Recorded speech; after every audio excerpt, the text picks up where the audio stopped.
Saudara, mari kita lanjutkan membahas buku Bhinneka Tunggal Ika ya.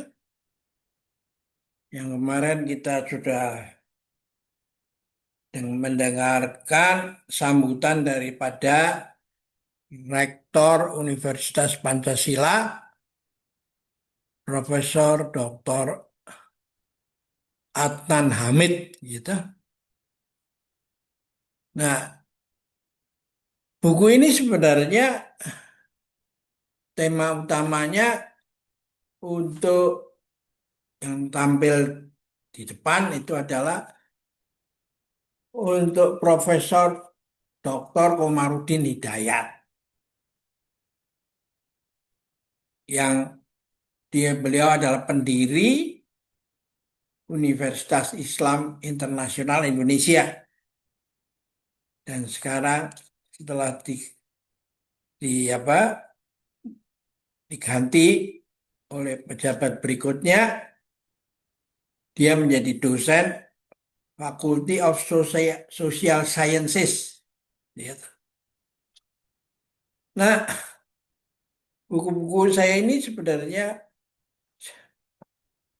merupakan apa gabungan kerjasama antara pemikir terkemuka dari berbagai lembaga atau aliran perguruan tinggi itu.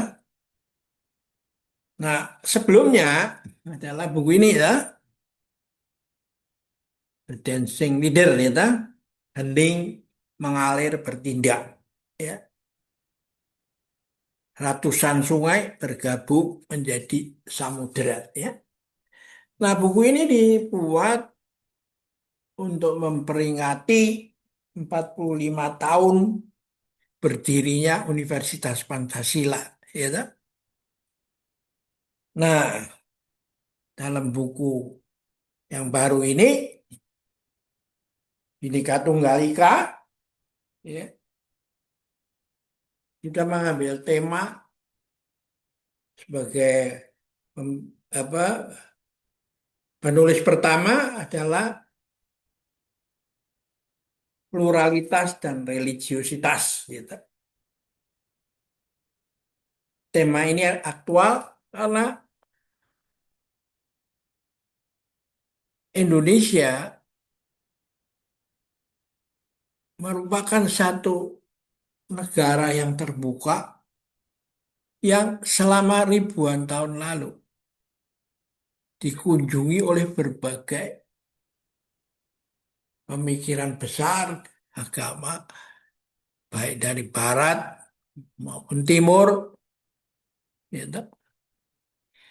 Baik yang ancient, kuno, maupun yang sekarang masuk di dalam era modern, gitu.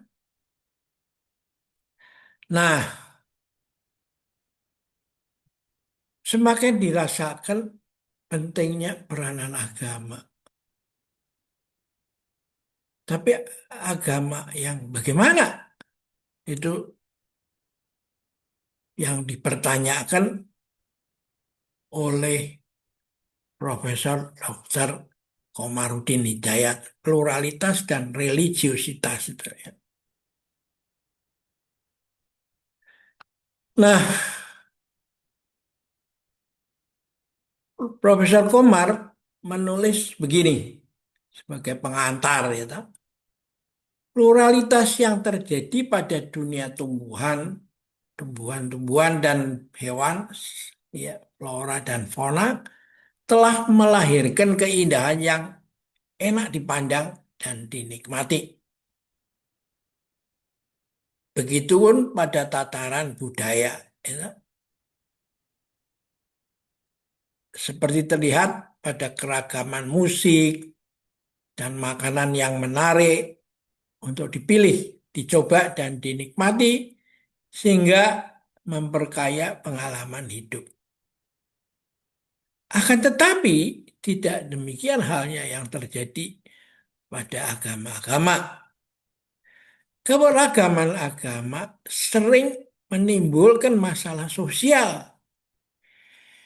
Masing-masing pemeluk agama meyakini ajaran agama yang dianutnya memberi jalan keselamatan bagi kehidupan setelah mati dan jalan kebaikan bagi kehidupan di dunia, yaitu ini dunia akhirat kan. Tetapi ironisnya, di samping telah memberikan kontribusi pada peradaban dunia, secara agama penuh dengan konflik berdarah-darah antar pemeluk agama yang berbeda, yang meninggalkan luka dan kenangan pahit sampai hari ini. Terdapat tiga tantangan agama yang mesti dijawab dan dicarikan solusinya, yaitu hubungan agama dan sains, hubungan antar agama, dan bagaimana menjadikan agama sebagai pilar peradaban dunia.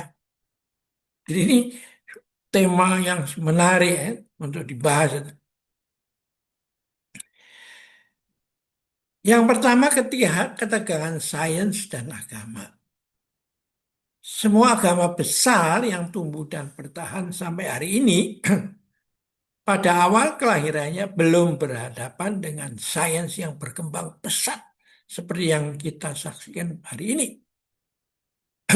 Pada waktu itu kebutuhan hidup masyarakat masih sederhana.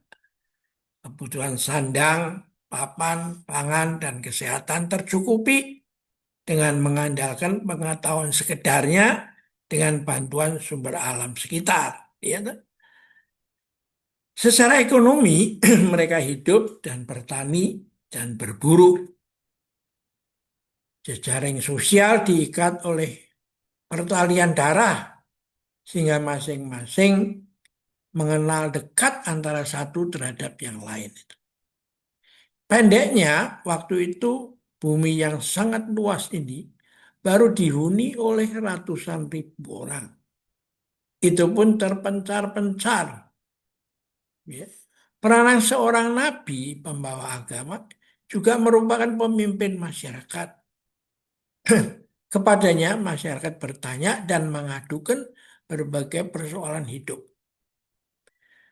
Biasanya yang menjadi pesaing atau lawan seseorang nabi adalah penguasa lokal yang sudah lama menikmati kekuasaan, lalu merasa terganggu dan terancam dengan munculnya pemimpin baru yang membawa pesan Tuhan, menawarkan jalan hidup baru, sebuah jalan keselamatan. Gitu.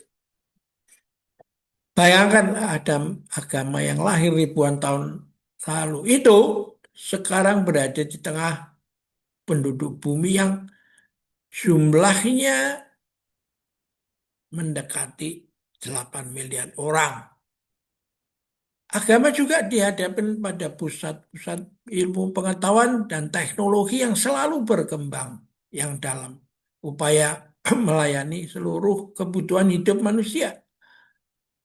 Bermunculan pemimpin dan penguasa dalam berbagai bidang dan profesi kehidupan yang ditopang oleh birokrasi dan teknologi modern. Menghadapi itu semua, ada agama yang tidak mampu bertahan, lalu lenyap dalam lipatan sejarah masa lalu.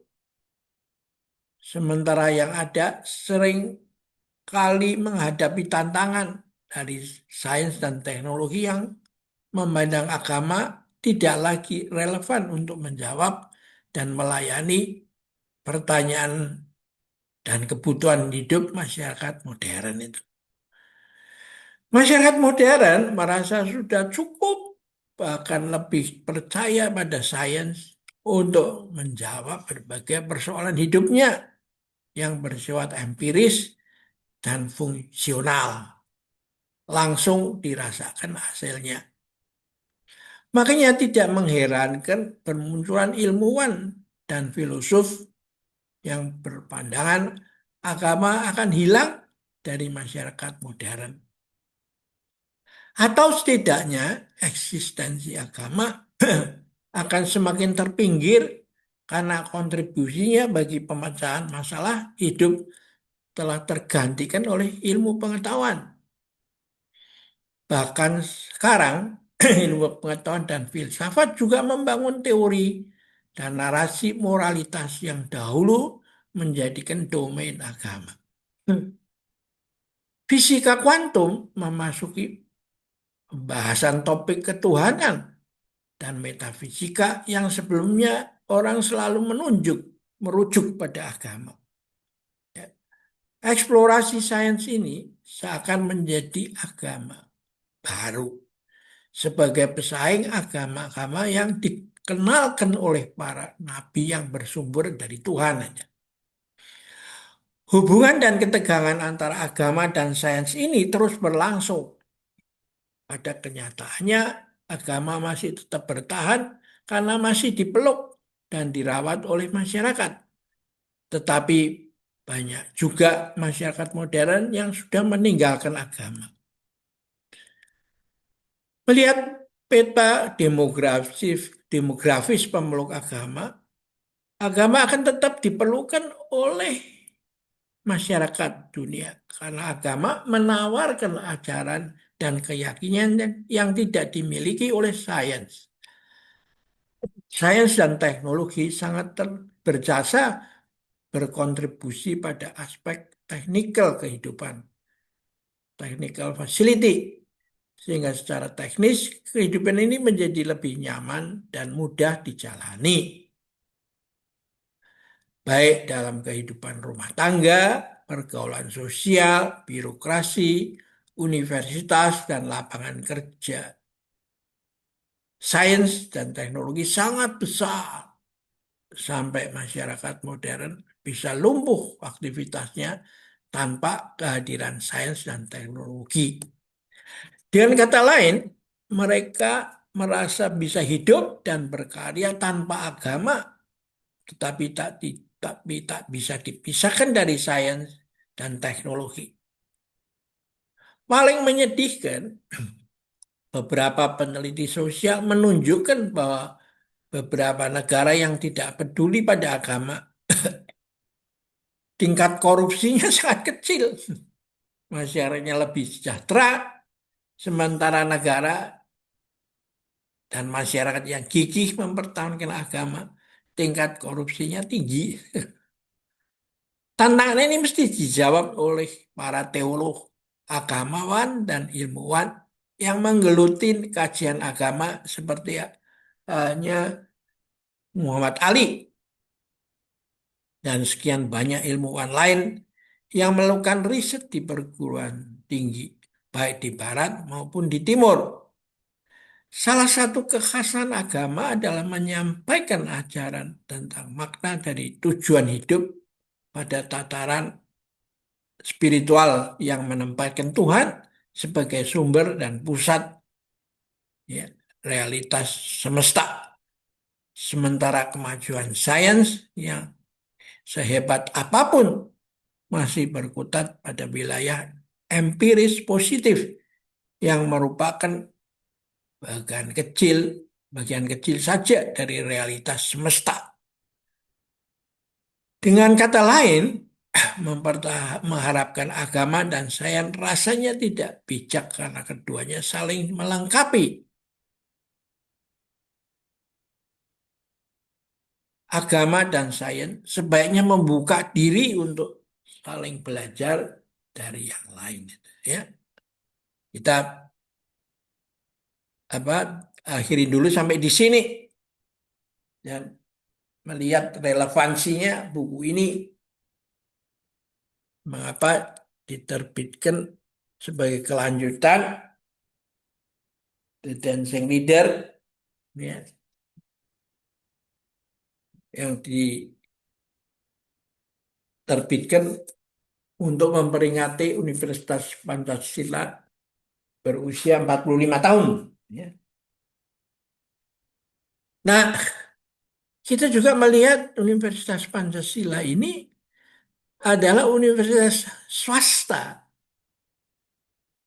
yang memberikan kesempatan tempat pada agama-agama yang resmi ada di Indonesia itu rumah ibadahnya masing-masing. Ya. Anda bisa menyaksikan nanti di dalam buku yang ini, dalam gambar-gambarnya di ada di dalam tulisannya Pak Siswono Yudhohusodo yang menjadi Ketua Dewan Pembina Universitas Pancasila.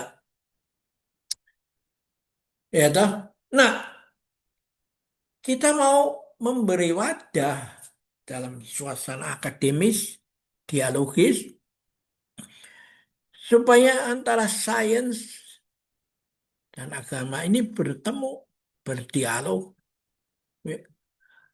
Dan akhirnya bisa apa, saling menghidupi, bahkan saling mengontrol. Gitu. Jadi tidak mungkin mengagamakan sains dan mensainskan agama. Tapi biarkanlah mereka, seperti judul dari buku ini, membiarkan ratusan sungai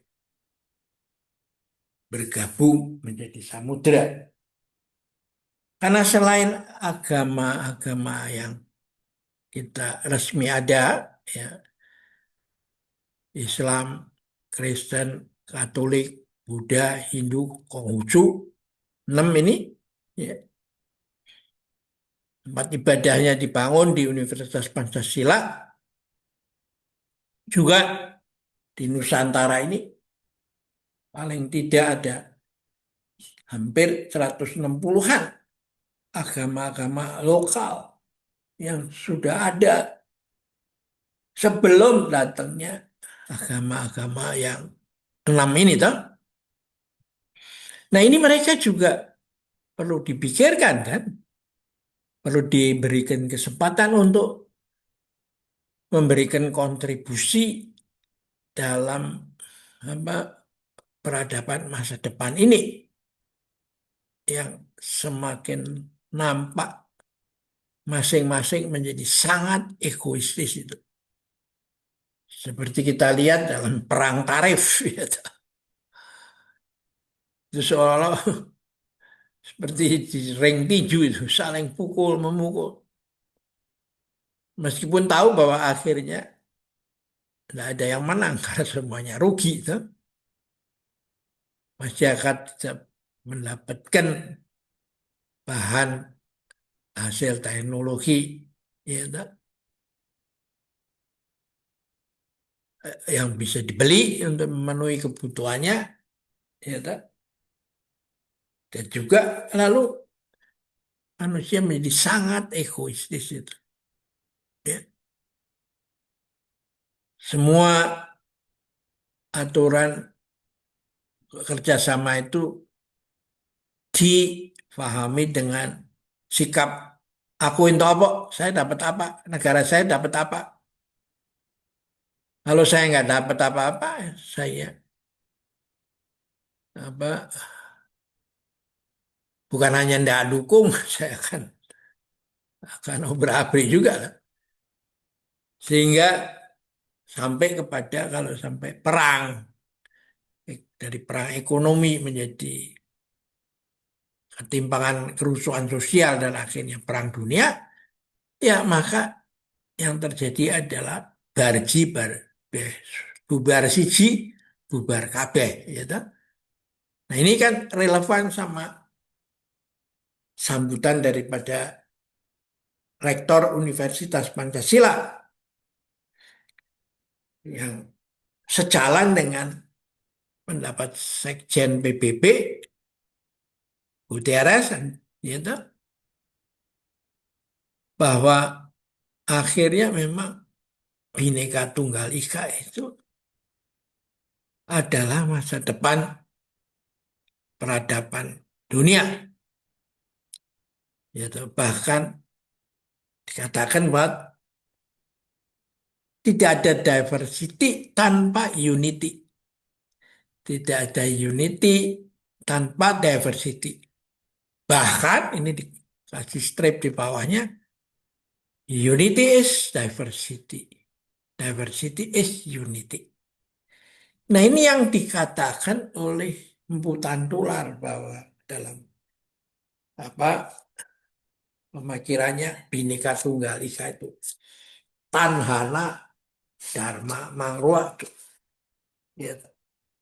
Kalau unity tidak ada diversity, berarti terjadi penyeragaman. Karena padahal alam semesta ini seperti lukisan, meskipun dibingkai dengan bingkai emas. Tapi kalau di dalamnya hanya ada apa putih saja atau terwarnanya ya tidak enak untuk dipandang. Toh.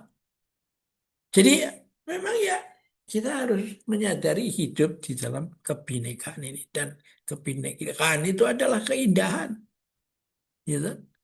Dan karena Tuhan adalah keindahan juga, maka bineka itu harus menjadi dalam kesatuan tunggal ika. Dan sains juga sudah membuktikan bahwa posisi bumi yang unik di antara matahari itu, sehingga kalau terlalu dekat ke matahari itu gosong, kepanasan, kering. Kalau dekat dengan bulan yang menjadi beku, gitu. Nggak ada kehidupan. Tapi letaknya sedemikian rupa dibandingkan dengan planet-planet lain, itu pasti ada di, di atasnya itu ada satu pencipta yang cinta akan kehidupan.